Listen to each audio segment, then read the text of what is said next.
मिर्जापुर कजरी, ये मिर्जापुर कजरी है। तो आप लोग सुनिए। ओ गोरिया पाए नाही सैया के सवनवा में, गोरिया पाए नाही सैया के सवनवा में, गोरिया पाए नाही सैया के सवनवा में, सवनवा में हो सवनवा में, सवनवा में हो सवनवा में, गोरिया पाए नाही सैया के सवनवा में, गोरिया पाए नाही सैया के सवनवा में।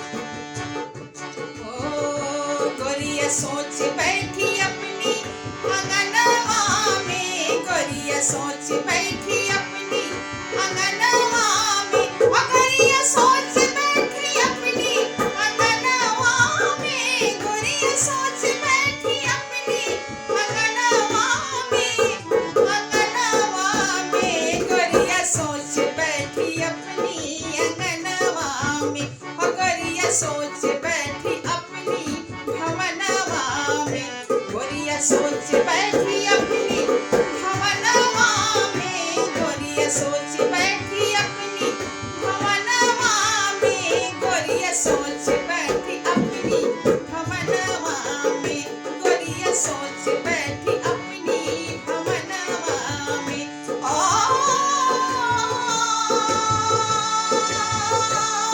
भवनवा में, भवनवा में, भवनवा में, भवनवा में, भवनवा में, भवनवा में।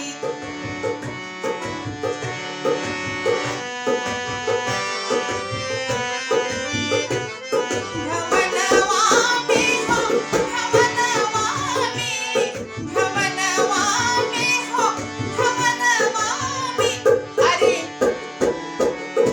अरे सुन लागे मोर सैया बिन भवनवा में, सुन लागे सैया बिन भवनवा में, सुन लागे सैया बिन भवनवा में, सुन लागे सैया बिन भवनवा में, गोरिया पाए नाही सैया के सवनवा में, गोरिया पाए नाही सैया के सवनवा में।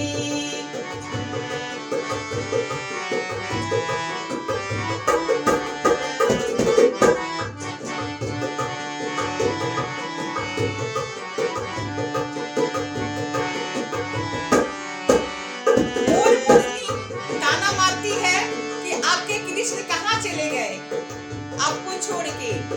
अरे मन में मोर बोलन लागे, मन में मोर बोलन लागे, मन में बोलन लागे मोर, कहाँ गए ए चित चोर, तुम्हारे चित चोर कहाँ गए। राधिका को ताना मारती है कि तुम्हारे चित चोर कहाँ चले गए तुमको छोड़ के। ओ अरे मन में बोलन लागे मोर, मन में बोलन लागे मोर, कहाँ गए ए चित चोर, कहाँ गए हैं ए चित चोर।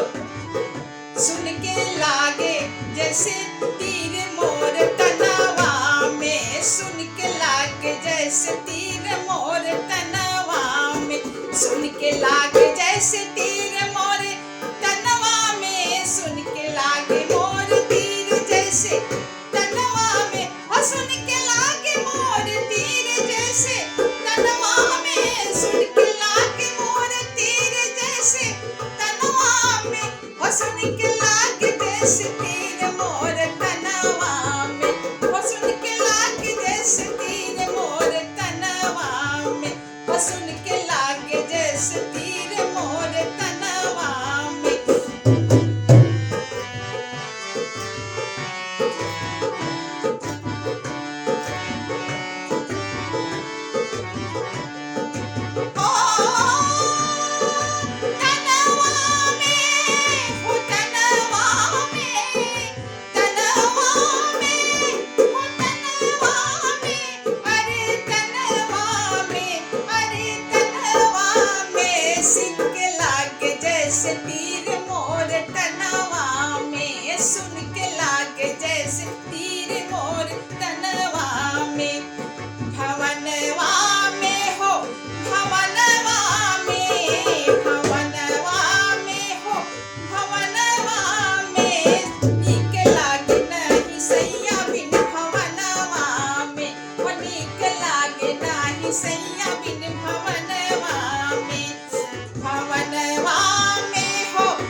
गोरिया पाए नाही सैया के सवनवा में, ओ गोरिया पाए नाही सैया के सवनवा में।